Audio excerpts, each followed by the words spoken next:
Morning.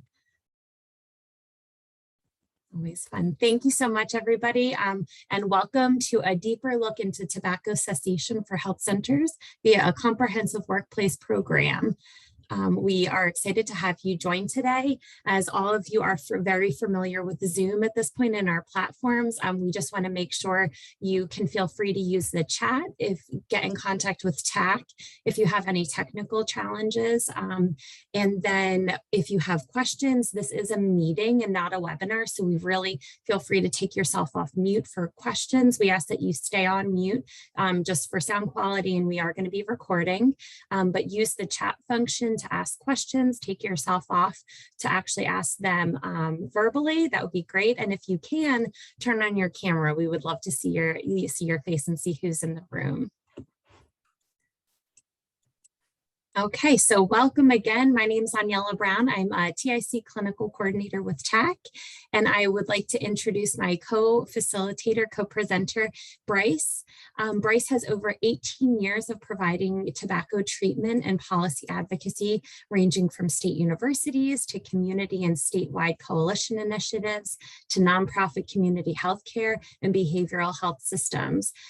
Currently, Bryce serves as the project manager for Taking Texas Tobacco Free, which is an academic community partnership to implement evidence-based, multi-component tobacco-free workplace programs at community behavioral health centers, substance use treatment centers across Texas.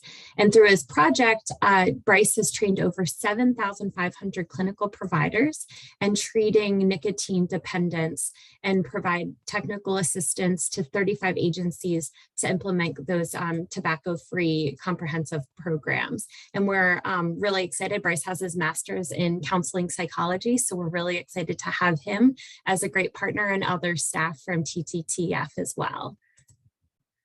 So our learning objectives for today. So by the end of the session, we want you to be able to identify the disparities that exist among individuals from vulnerable populations, including youth, relative to general population regarding tobacco use, to reflect on the importance of integrating trauma-informed tobacco screening and treatment, and then explain how participation in a comprehensive multi-component evidence-based tobacco-free workplace program can improve tobacco dependence treatment service delivery. So we're going to tackle a lot in a short time, so let's just dive right in.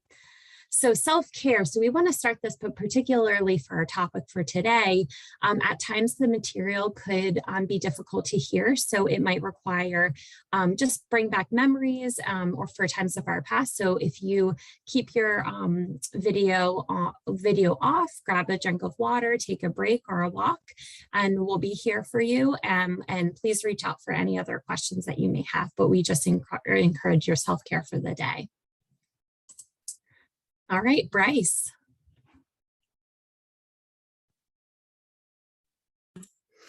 Thank you for that introduction, Anelia. And so first, what we want to do, we want to just open this up, and folks, you can either unmute yourself to talk about this or type it in the chat.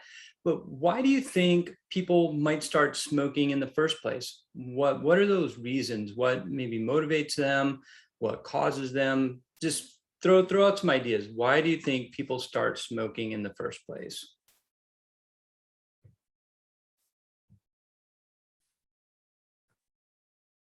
All right, Annie says stressors in people's lives, peers.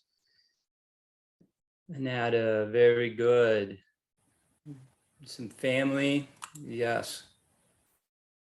Curiosity, that's a good one. And yes, a rite of passage at 13 years old for Vern, absolutely. That's a big one.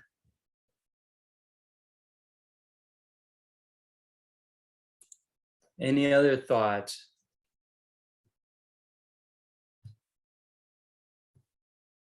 I think if we were playing Family Feud, I think we would have probably got the first 5 or 6 answers correct right there. So on the next slide are a couple of the examples or some of the reasons in which you all got correct. So Anelia, would you forward to the next slide there for me?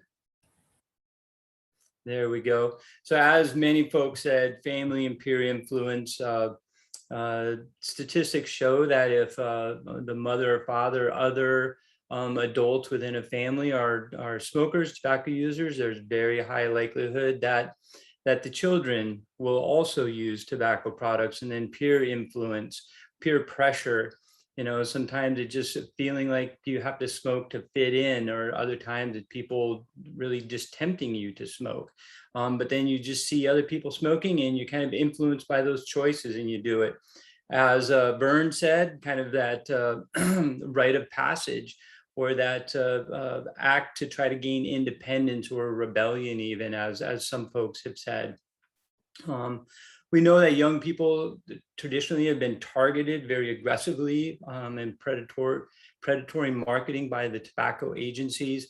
I can think back in my teenage years, Joe Camel through Camel cigarettes and RJ Reynolds was very, very pervasive and got a lot of young people to begin smoking because of some of their marketing and where it's located, and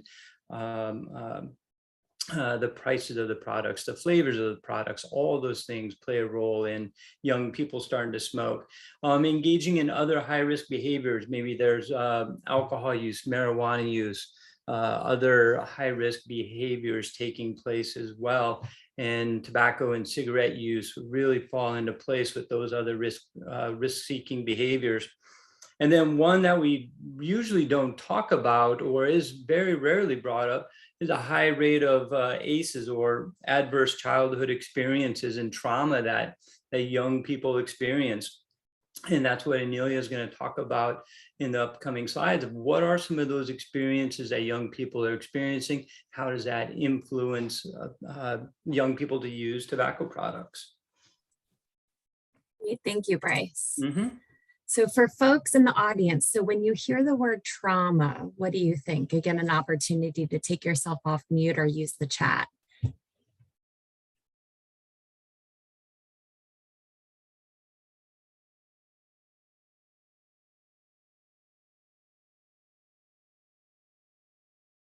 Abuse.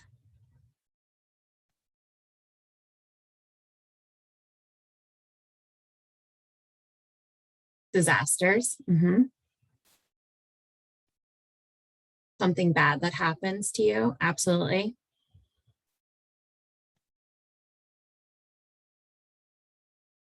Anything that can cause mental anguish. Absolutely. So all really great answers. So family separation. Yep, absolutely. So thanks. Physical illness, all really great examples. Thank you. So trauma is one possible outcome of exposure to adversity, like you all have mentioned. It occurs when a person perceives an event or a set of circumstances as extremely frightening, harmful, or threatening, whether that's emotionally, physically, or both. And it has lasting adverse events on the individual's mental, physical, social, emotional, and spiritual well-being. And like you all mentioned, those experiences could have strong negative emotions. They could be terror, helplessness, physiological symptoms, could be rapid heartbeat, bedwetting, stomach aches, and could develop soon afterwards and continue well beyond their initial exposure. And childhood trauma is associated with problems across multiple domains of development. However, trauma affects each child differently, and as we grow into adulthood, depending on their individual, family, and environmental factors, and risk and protective factors as well. So there's really, when we talk about trauma, we're talking about three main components, and it's referring to an event or a series of events, like you all have illustrated great examples, and that individual feels threatened or horrified.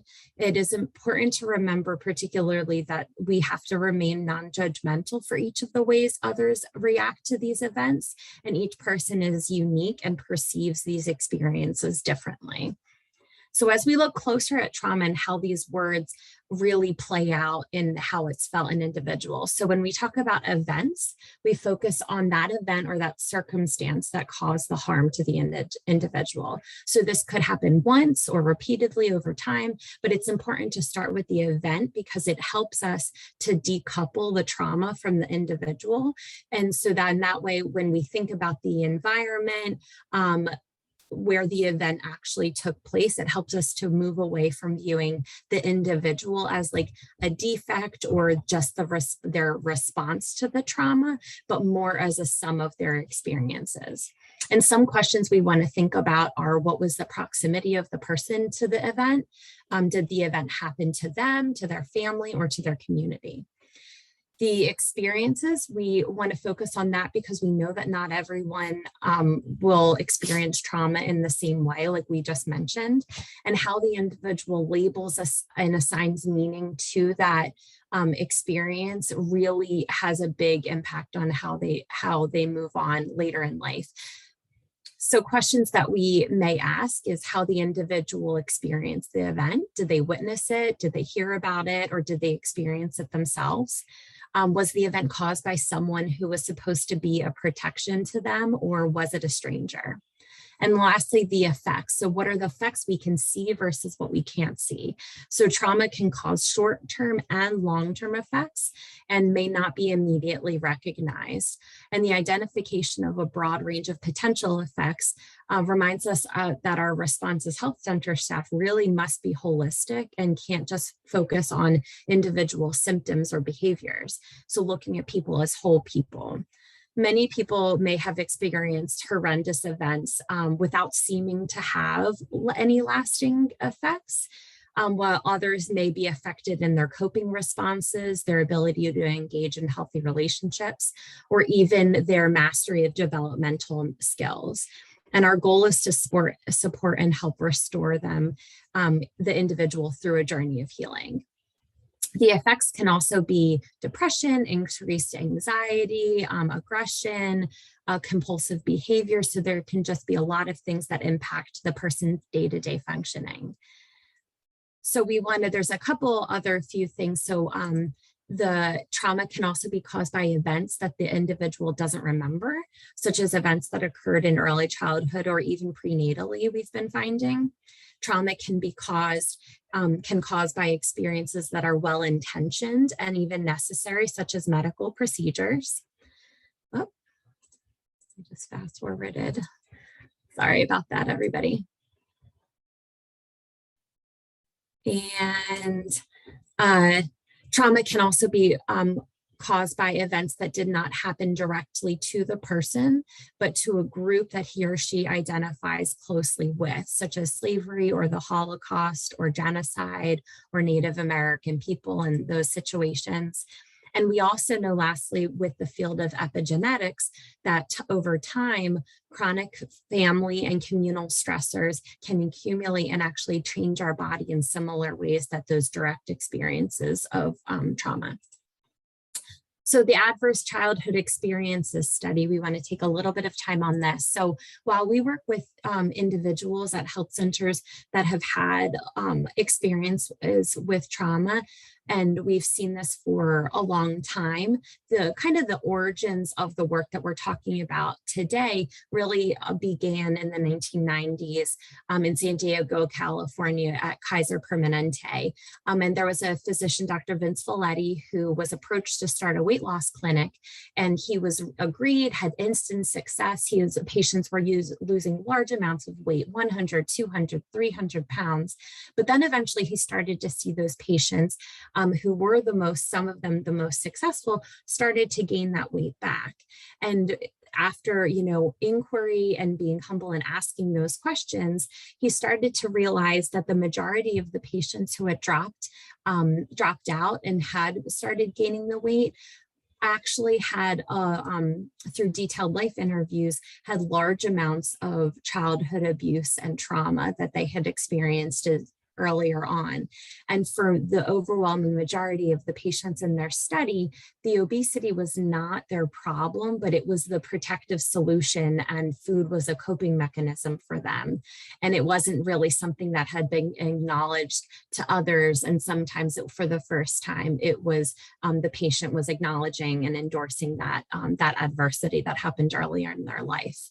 And really, for the first time, the ACE study revealed a powerful connection between our emotional experiences and physical experiences as children, and what that looks like, and the connection to adverse health outcomes later in life. And we actually have data now, and it just keeps growing, that the overwhelming majority of the major health conditions that we see today in the US have their roots in childhood adversity and trauma. For time, I want to make sure that we really touch on a couple of these bullet points, that ACEs are strongly associated in a dose response fashion. So initially there were 10 questions. That initial ACE study has been expanded to include poverty, experiences with racism, community violence, family separation and family violence. So all of these things have been added on. But that it is a one-to-one relationship. So if you take the ACE quiz, as if you're aware, and you endorse 1, then it's a score of 1.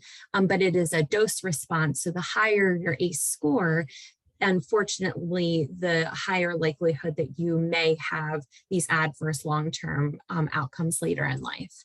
We saw alcohol and drug addiction has been documented to increase, but then you're talking a lot of those social and coping skill things were things that we had thought about before, but things like chronic COPD, heart disease, diabetes, obesity, lung cancer, suicide attempts, workforce problems, including absenteeism, productivity, job injury. All of these have been documented as potentially having their roots in childhood adversity and trauma. We also found that ACEs were incredibly prevalent. So 2/3 of the respondents in the study reported at least one of those instances. But at this point, at least about 60% of the US population has about 4 or more. And that means that it's about 1 in 6 people in the United States endorses 4 or more of these traumatic experiences earlier in life. And a really powerful finding of this study as well was that it affects all communities. So it's not just something that happens to other people or those communities, it is everyone, regardless of race, ethnicity, gender. There are groups that are more at risk, which is really important and why it's important that we do this work, but applying a universal precautions approach is really critical to doing this. So our topic for today, ACEs and smoking prevalence. So let's make that switch. So the power of the ACEs study was, again, like I said, for the first time, we had research to demonstrate that connection between the bad things that happened to you when you were a child and health outcomes and behaviors as you get older. And there's a growing number of studies over the years that have documented that connection specifically to smoking, and have found that the more adversities an individual faces, the more likely they are to start smoking, smoke heavily, and the less likely they are to quit or to struggle with that process of quitting. And this figure is just one example of the findings that illustrates this connection. So as you can see, there's a pretty large difference between individuals who have not endorsed having an experience of an adverse childhood experiences early in life versus those who endorse 3 or more. Okay, so as we mentioned, exposure to significant childhood adversity affects a daunting portion of children. And all of these things are very interconnected. So you can kind of look, this is all a life course. And so you can see there's the adverse childhood experiences. It literally changes our brain. It moves into how we work together, play together, start to have decision-making abilities, memory problems, attention. Then that starts moving into potential behavioral ramifications, looking at aggressive behavior, social isolation, poor social cues. Then really, and where this is really critically important, is that the center piece where it's the early use or abuse of alcohol and tobacco, right? So that early adoption, like we had mentioned, is really where there's hope, being a health center staff, that you play a really pivotal role in potentially serving as a protective factor for our youth, because then you can see it just continues to special education, school failure, dropping out, and then has all of these potential impacts for adult adversity later. So specifically for youth and that getting upstream, for those of you who work with pediatrics and have pediatric practices at your health center, there's evidence that behaviors adopted during adolescence carry forward into middle late adulthood, and that's really where Bryce and his team come in to help serve those. But if we can get up and work with our youth a little bit more, then maybe we're working TTTF out of a job, right? Eventually, which is the goal, is we can prevent all of these behaviors from starting in the first place. From a behavioral health standpoint, we know that approximately 3/4 of lifetime mental, emotional, behavioral disorders begin by age 24, and there's a large connection between substance use and behavioral and mental health disorders. And so that early piece in making sure that we can intervene early is important. For health center staff, really working on self-efficacy and confidence boosting as protective factors in coping skill development, resilience building. Peer and family attitudes really do make a difference. There's significant association between reporting higher number of ACEs and perceiving parent and peers as having more favorable attitudes towards substance use. So the low, and then the reverse is true, right? So if your families and peers don't really buy into smoking or drinking or anything, the likelihood that you will decreases. And then parents, guardians, caregivers, and U.S. Health Center staff and providers really do play a key role in reducing that those experiences. So getting early interventions, prevention, and those protective factor promotion is really big. So really, we're talking about a paradigm shift here. So going from what's wrong with you to what happened to you. That's our framework for trauma-informed care. It's strength-based. It talks about responding and promoting safety. We'll get more into these different areas, but it's based on just this simple question. And if you take nothing else from this presentation, I think just looking at individuals, looking at decisions as being more complicated, and trying to figure out what's that root cause. And lastly, these pillars, we're going to do a part 2 with Bryce and his team. And so we'll talk more about what these different components look like and could possibly feel like at your health center. But for today's discussion, I want to focus on 2 that you can really maybe try and think about for your own health center. And that's really the safety and the collaboration.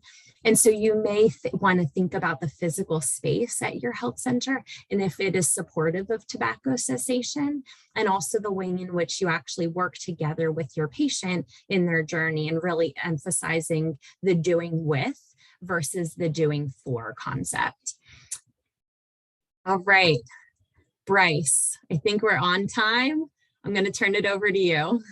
Well, very good. Well, thank you. It's always kind of amazing how you get through all that information so quickly and concisely. So thank you for that handoff. And I'm very happy to be, our team is very happy to be partnering with TAC on some of these initiatives. And we're grateful for the training and the expertise that TAC has on trauma-informed care.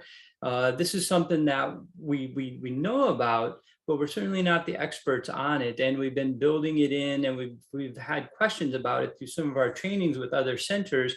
And now we're moving toward making this a more central part of our trainings as we roll out trainings for rural health centers and substance use treatment centers. So we're very grateful for the assistance from TAC to help us make this transition.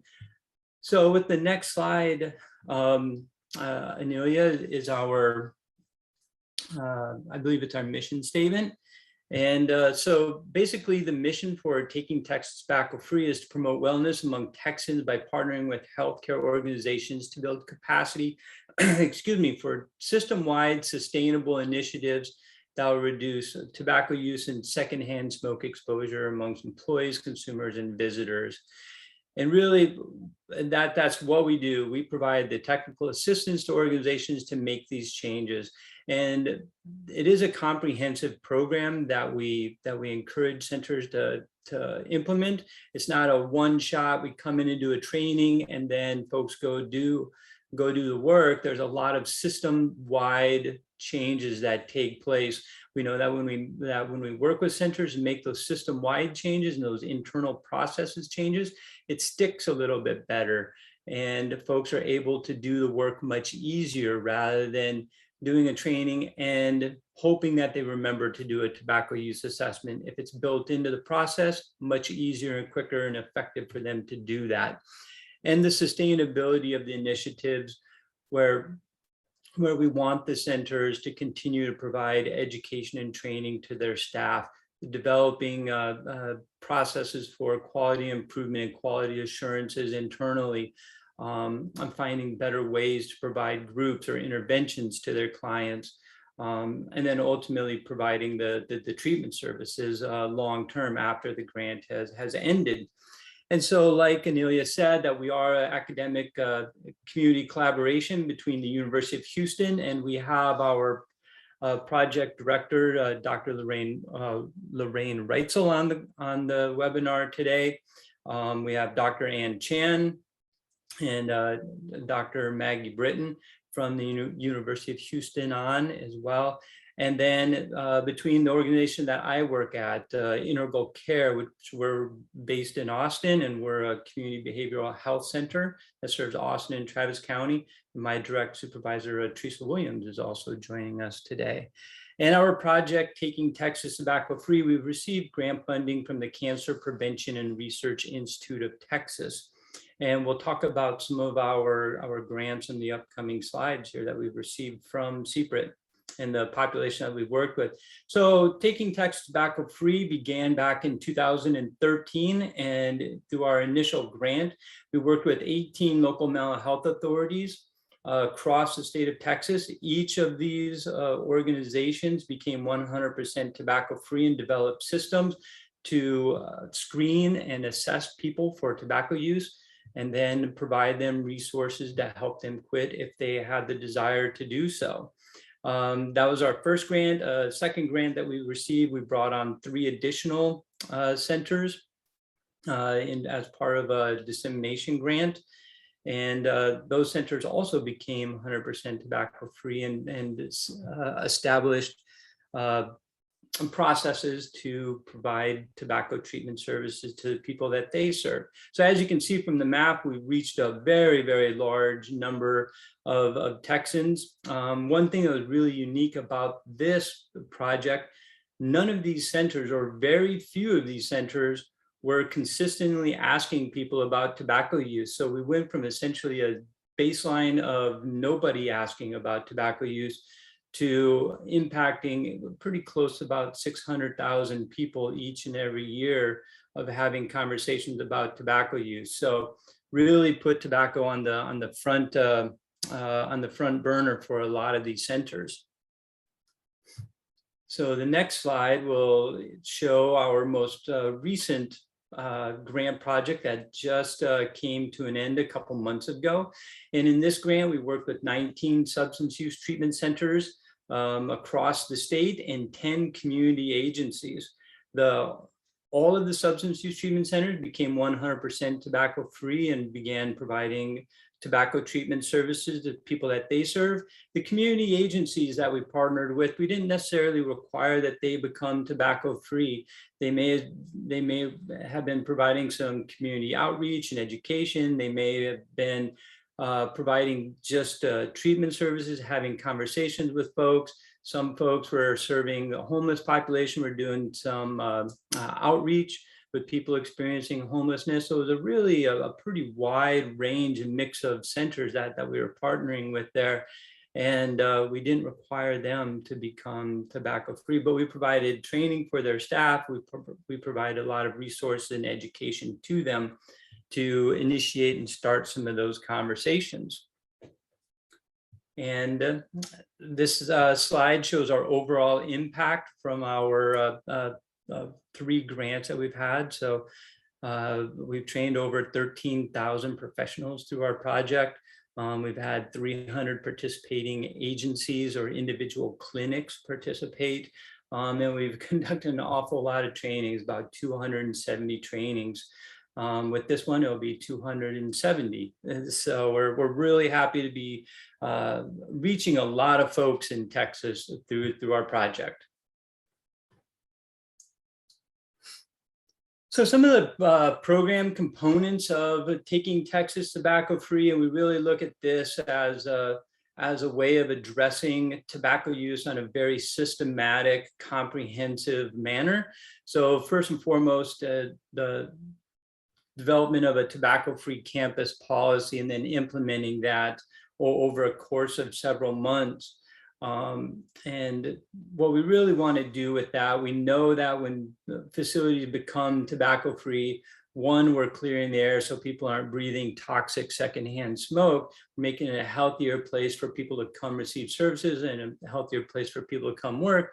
But we also know that by having tobacco-free environments, that people smoke less cigarettes, use fewer tobacco products, and they're more likely to make quit attempts in tobacco-free environments. So that's really the kind of the foundation of all of our work, is that centers should become 100% tobacco-free. Providing education for employees through our work, we've been kind of surprised, well, not really surprised, because the literature has told us that healthcare professionals don't have a lot of education on how to help people quit using tobacco products. And on top of that, there's a lot of myths and misperceptions among staff on what's right and what's wrong, what they should and what they shouldn't do. And so we've really increased the number of employees that have been educated on tobacco use. That's why training every single employee at the centers that we work with is really critical. So everyone has that same baseline education and understanding of what tobacco addiction is and what are the evidence-based methods to help somebody quit, to give them the most successful opportunity to quit using their tobacco products.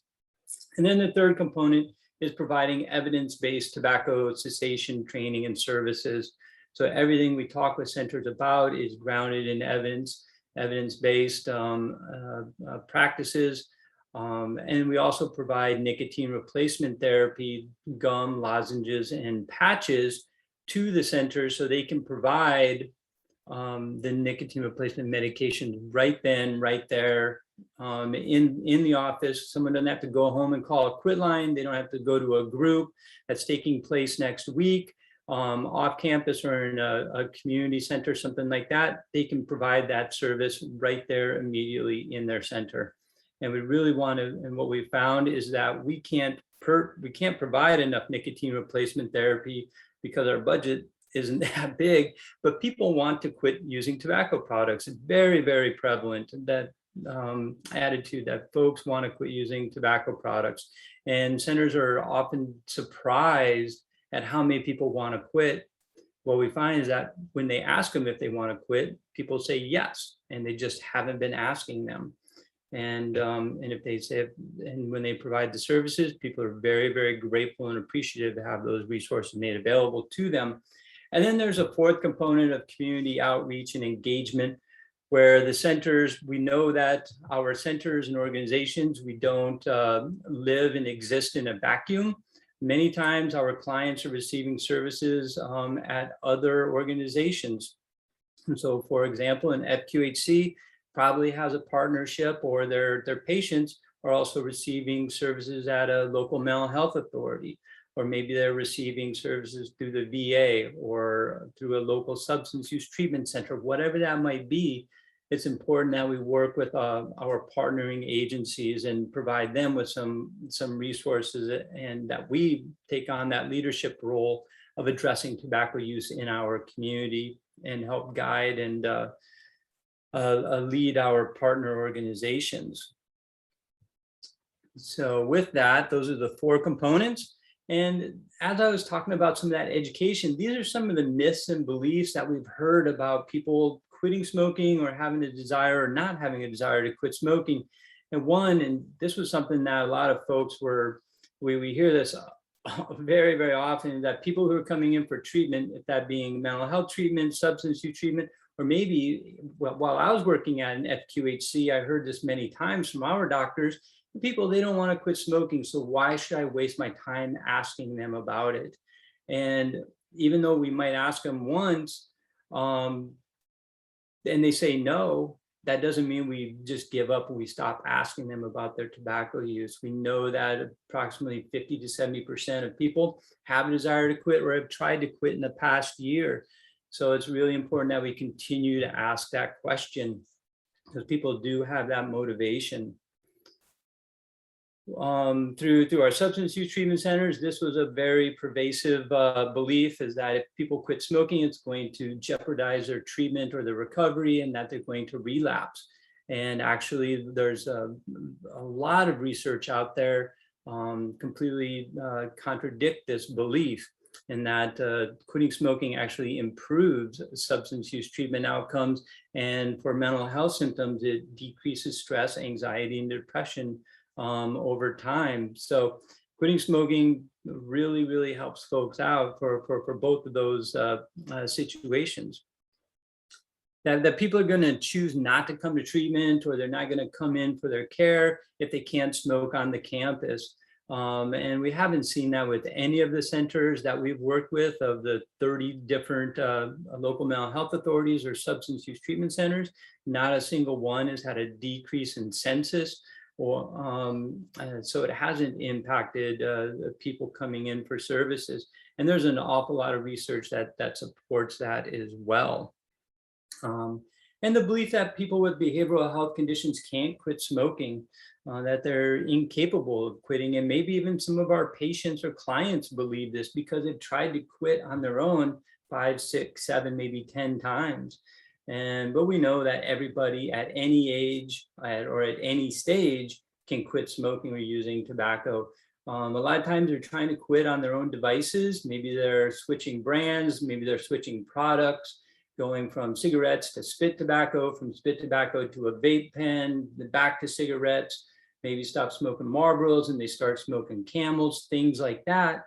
Or they try just to wean themselves off, or they go cold turkey. And if they go cold turkey, they have about 3 to 5% chance of quitting. So the odds are always stacked against them when they're trying to do this on their own. If we're providing them some medication and a little bit of assistance and guidance, that's a lot of time, that's all it takes to help somebody get over that hump to be successful in their quit attempt. And so next slide, Anelia. So why address tobacco use? I'm not going to go through these bullets one by one, but tobacco use is the leading cause of preventable death and disability in Texas and in the United States. Approximately 28,000 Texans die every year from smoking related illnesses alone. That doesn't count the folks that are dying from secondhand smoke exposure or spit tobacco use either. The smoking rate in Texas versus US is very similar, about 14%. So that's kind of where we stand presently. But we do know that there's some groups within Texas that are more vulnerable and have significantly higher smoking rates. High school degrees, education, poverty, and income, insurance or lack of insurance are very, very big indicators for people having very high smoking rates.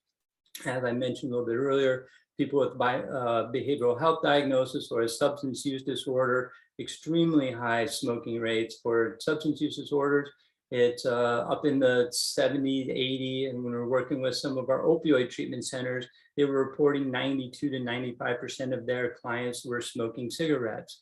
So some very, very ingrained behaviors there with people who are using substances.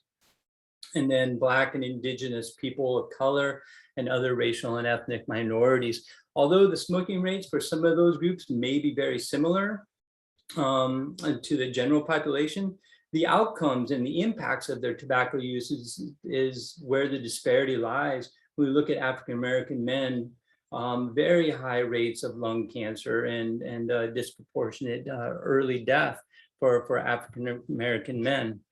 And then rural communities, we know that the smoking rates are significantly higher in our rural communities compared to some of the more urban areas. Bryce, real quickly, because I think this slide does a great job of, really summarizing our two sections. So the impact of trauma and what you all do with TTTF, right? So we learned about all of the different groups that could be at heightened risk. And we talked about, trauma is everywhere and can impact everyone, but we did mention that there were specific groups that may be at heightened risk due to social determinants of health, all of these various reasons we know. So it's the same group, right, that we have documentation that they're at heightened risk to start smoking in the first place. I think Vern had typed in the chat with weight gain too. I think it also is important to mention when we're doing our smoking cessation programs and when you're talking to patients, it's not going, here's stop smoking, and then that's the end of the conversation. I'm sure you'll get into that too. And then we'll talk more about that in part 2 of our training together. But it's what types of alternative behaviors, options, coping strategies, resilience building that you can do with your patients and the communities. Because where Dr. Reitzel wrote that, yes, it's entirely possible that a smoker or a non-smoker may weigh a bit more, then it's, okay, well, what food behaviors or exercise or what other positive coping strategies and health behaviors can we help to replace for that smoking? Absolutely, absolutely. And when I was working for the FQHC here in Austin called Community Care, I did our quit smoking groups at our homeless shelter. And we talked about that, about healthy foods and with people experiencing homelessness, where they don't really have a choice of what foods they're purchasing. It's what foods are available. And, we would break it down and kind of talk to them about, well, rather than eating 3 or 4 donuts, if you get one donut, an apple, a banana, and an orange, something like that. And so that you're not only is it healthier to eat an apple, banana, and an orange than eating 3 or 4 donuts, but it's also lower calories and you get natural sugar from those. And so there's some education that can go along with that. And so all of those things, better coping mechanisms, better choices, better decision-making, and just more information for them to assist folks to make those more informed decisions. And it all wraps into how can these decisions also help you quit smoking too. So it doesn't live in a vacuum. Quitting smoking, you have to take in all these factors in a person's life, including the trauma that they may have experienced or may be experiencing, and put that into effect when you're trying to develop that quit plan with them. And Samantha, thank you for bringing that up about cost. And that is a big factor when we look at people's ability to try to make quit attempts. Going out and purchasing nicotine replacement therapy from a pharmacy or a big box store, whatever that might be, or a prescription medication. And even with the 340B program, like you're talking about, is still really expensive. So our project will talk about how we make it a little more accessible for people and affordable for people to access those medications through our project. So what can we offer to your center? As I mentioned earlier, staff training is paramount. If we don't provide a good, solid base of training for your staff, a lot of this is going to be for naught. And so we provide a 90-minute tobacco dependence training and treatment and education training for all the staff at the centers we work with.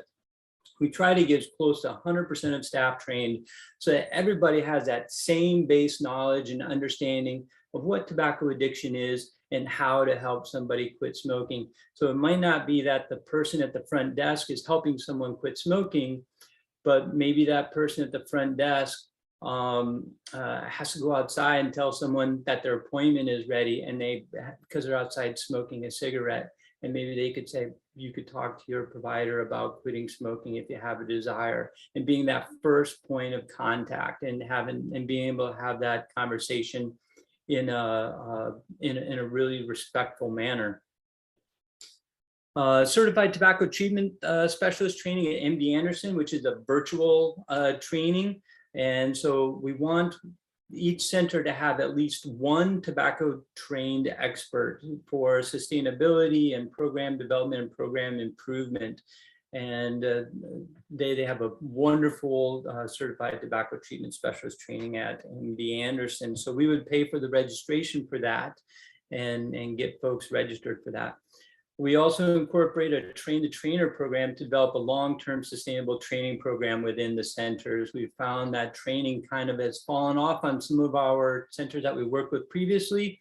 And so we've developed this train-the-trainer program with some of those centers. And it's worked out very well for them to boost and enhance their ongoing training. So we've built that into this current grant as a service that we provide right off the bat. We also provide motivational interviewing training, which is a one-day training provided by two professors from the University of Houston that are trained motivational interviewing instructors. And we typically offer that in a regional location and over the summer months. So if your center participates with us, we'll be communicating with you about the MI training taking place in June or July of 2022. And then MD Anderson, they have a program called Project Teach, where they offer bi-weekly video conference trainings through Zoom. And they have different topics on how to treat tobacco dependence each week. So that's a wonderful, wonderful program. It takes place every Tuesday at noon. And then there's a number of different webinars and regional trainings that pop up from time to time that are free and of high quality. And we always pass those opportunities along to the organizations that partner with us. And like we talked about a little bit earlier, we provide nicotine replacement therapy to the centers that we partner with. And so initially we provide about $2,000 to $3,000 worth of the patches, gum, and lozenges to get programs started with distributing this medication, to find out how quickly it goes, how much, which type of products they're using more of, and then we'll provide them with a second or third supply of nicotine replacement therapy. And like I said, that's really highly sought after, and we also work with centers to explore foundation grants and outside funding so that they can build that into their long-term sustainable process of providing nicotine replacement therapy to their clients. When centers become tobacco-free, we also we help them design and pay for their tobacco-free worksite signage. So if you have 2 or 3 different clinics and a couple different spots on your campus where you'd want signage, we help you design those. We get them created, and then we pay for them and we ship them to your center. We've had some really nice, this is a sign from Billy T. Catan, which is a small outpatient drug and alcohol treatment center in Victoria, Texas. So a very simple sign is welcome to our tobacco-free facility. We also have a number of posters and rack cards on different topics of encouraging people to quit using tobacco, and some statistics and factors, health benefits of quitting smoking. We have some rack cards on carbon monoxide and how it's impacting people's health as well. And then the technical assistance, myself as a project manager, I help walk centers through this whole process. It doesn't happen overnight. To implement our comprehensive program, it ranges from anywhere from about 6 to 9 months. And so it's a pretty involved process. And then our website, we have a number of resources on our website at takingtexastobacco-free.com. And we have a continuing education module, which is a 45-minute kind of self-guided training that staff can take and get CEUs for that. So the next slide. So if you're interested in joining TTTF, my contact and Maggie, Dr. Britton's contact is on the final slide here. So essentially, if you're interested, reach out to us and then we'll set up an initial meeting to talk about and answer some more questions from you. Your CEO will sign a memorandum of understanding. Your organization will identify a center champion. There'll be a liaison between myself and your center to implement a lot of the tasks. And then we have some surveys that we ask employees and the CEO to complete, and some focus groups, pre-implementation focus groups, and staff will attend the CTS training, and then we kind of take it step by step for each and every task that we have to address. So that's kind of the next steps that we take when centers join. So with that, any questions about trauma-informed care? Any questions about TTTF that you would like to ask?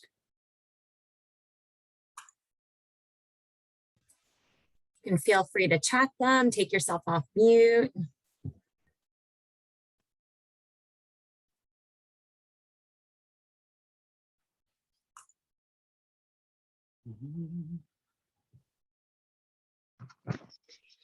I was just saying what a great opportunity for health centers to take this message to other people that work at their organization, so that you may not have a passion for it, you may have an understanding or an interest, but if you begin the discussion by talking with other folks at your health centers, they may have a passion for, like me, wanting to, take care of my sister, and there may be a personal connection to get involved with the program. So thank you so much. I do like where it says taking rural Texas tobacco free. We know that some of our health centers are actually out in the rural environment, and they do have some other challenges specific to the rural environment. So thank you so much. I really appreciate your presentation today. It's very helpful. Thank you, Vern. And thank you for bringing up the rural aspect. We are recruiting 18, and specifically we're reaching out to the rural and medically underserved areas of Texas with this specific grant. And we want to recruit 18 substance use treatment centers and 10 rural health centers from across the state. So if you fit that bill as an organization that's serving a rural population, even if you might be in a more urban area, maybe your headquarters, but you have clinics in outlying areas, where we would love to talk with you and see if your organization would be a good fit to partner with us. So my contact information is on this slide. My cell phone number is listed there, my email address, and Dr. Britton's email address is located there as well. We really encourage you to visit our website and look at our implementation guides, our fact sheets, our presentations, and all of our different posters and videos. And if you are on social media, follow us on Twitter and Facebook. So I think that's it for this. Yeah, thank you. Just wanted to thank again, Bryce and Dr. Reitzel and your team at TTTF. Like we mentioned before, we're going to do a part 2.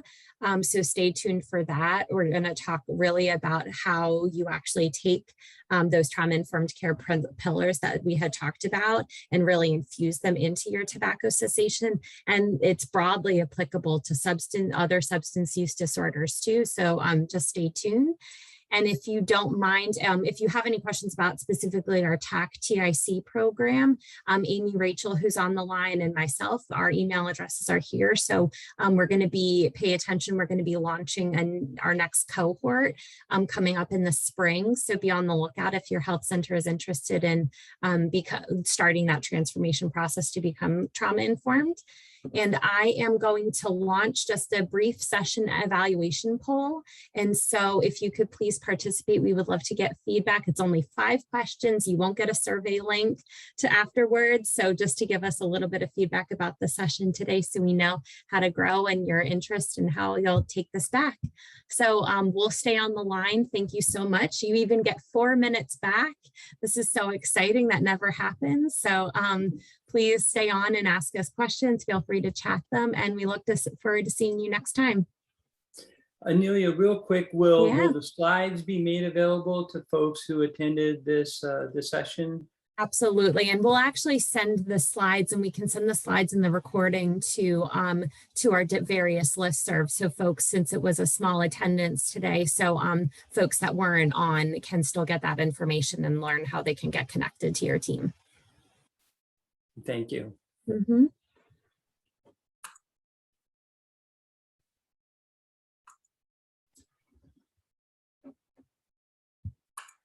Thanks, everybody. Well, thank you all.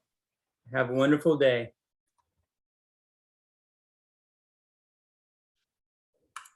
All right, we got 100%. Everybody voted. Thank you. All right. Thank you very much, Dr. Cruz. Thank you, Anelia, for Yeah, thank you, Brian.